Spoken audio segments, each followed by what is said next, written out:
Well, I want to say blessed love and greetings to the massive. I'm the original Tough Lion. Playing reggae music is not really. It's like anything else. You know, sometimes people look at something from the surface and they think, okay, well, it's just this, no, or it's just that. Reggae music is a very, very, very, very serious art form that if you want to get the best out of it, you have to learn to discern and use a discriminating ear to find out what are the key components that make it really what it is, and how good it can be. This particular model is a semi-hollow guitar built by Ibanez Corporation, Hoshino Gaki.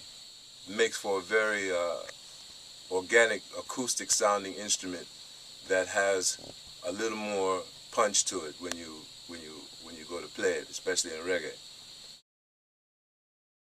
Depending on where you're located, or perhaps even where you're from, people call the rhythmic action of playing reggae guitar either a bang, a skang, a chop, a hit. So piano then bang, guitars bang. You know, piano and a skip. There's some skip and also some chicky chicky. Some people say chicky chicky or whatever, you know. But that's it's basically a rhythmic word. You know, sometimes it's just even a rhythm. They call it even rhythm. You're just playing a rhythm.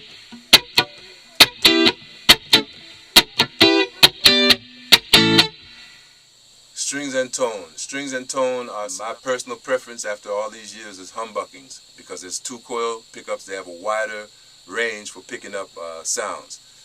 I have a preference for flat wound strings and semi-flats because they keep down finger noise, and they also they last longer, they keep down finger noise, and they give you a more direct fundamental pitch when tuning. The single coil that you find in some earlier other makers' instruments are very good now. They're very good. Telecaster single coil, the front pickup is great for rhythm. Okay, and they say that the treble is great for lead. The Stratocaster is a little springy sound. It's nice. It has been used. All these instruments have been recorded, but I'm saying for my own personal preference, double coils, humbuckers. Rhythm guitarist, the reggae rhythm guitarist, who should be capable of playing rhythm and lead, has a primary function. That primary function is to play a percussive, harmonically percussive strike of the strings on the guitar.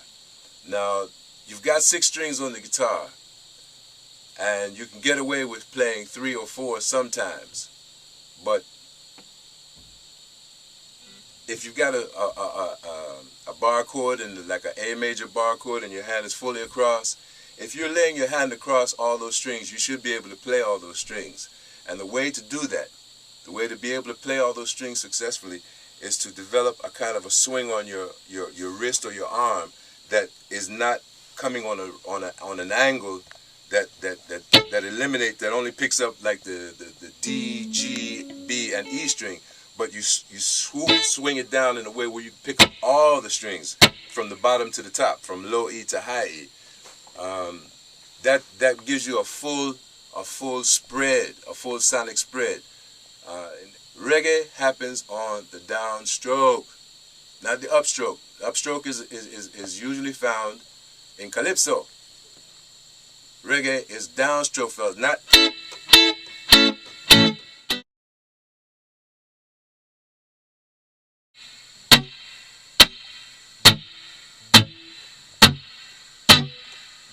Now, if you listen carefully, you will hear me add in a little bit more note content as I progress through these changes. I'm playing an A major to G major in 4/4.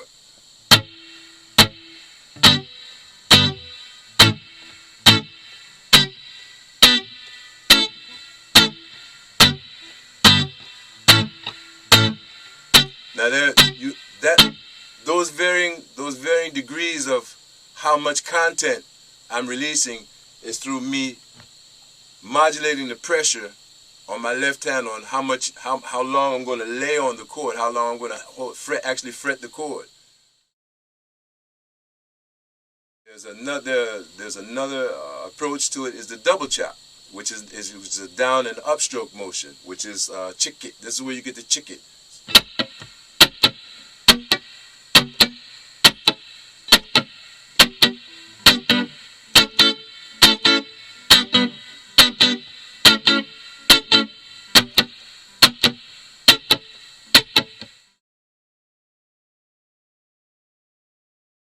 Okay, another element of playing inside the music is the stuck line.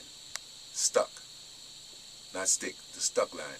The stuck line usually accompanies the bass and is played in a kind of a muted fashion where you just follow the bass line.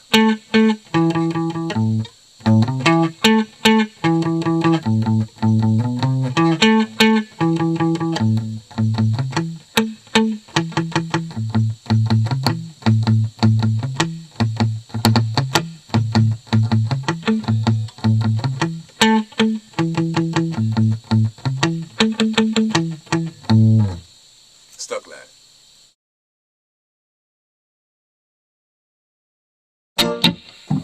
This is how that skank applies in straight reggae.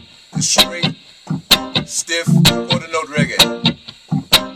If you want to change the whole tempo and the whole vibe of this, not the tempo, but there's an element that's called swing. It don't mean a thing if it ain't got that swing. And this is the swing.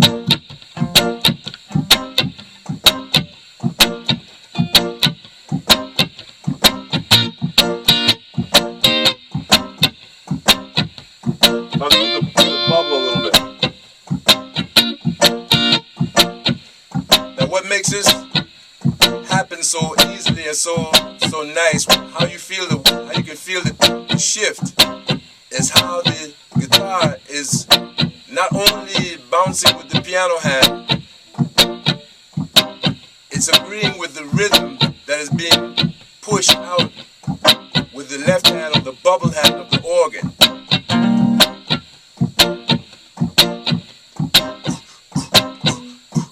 You see that? There's a sensation in there. There's a sensation that happens when you swing. Let's go back to straight. Now, to go back to the straight version so you can feel that. That's straight.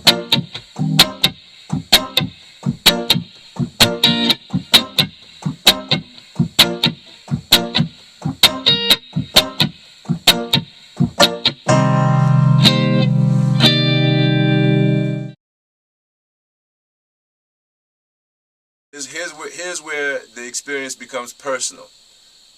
Every guitar player or piano player, every musician has their own fingerprint that they bring to the instrument that they play. And how we do it as rhythm guitarists is through our fills and what we call slurs, which are little slides and things. And everybody's going to learn their own. You can't be me, I can't be you. So that's where the fingerprint lies. That's where your difference. And you will learn this as you go, okay? All right, here we go. Same progression, C minor to B flat, and check the swings, the slurs. 2, 3, 4.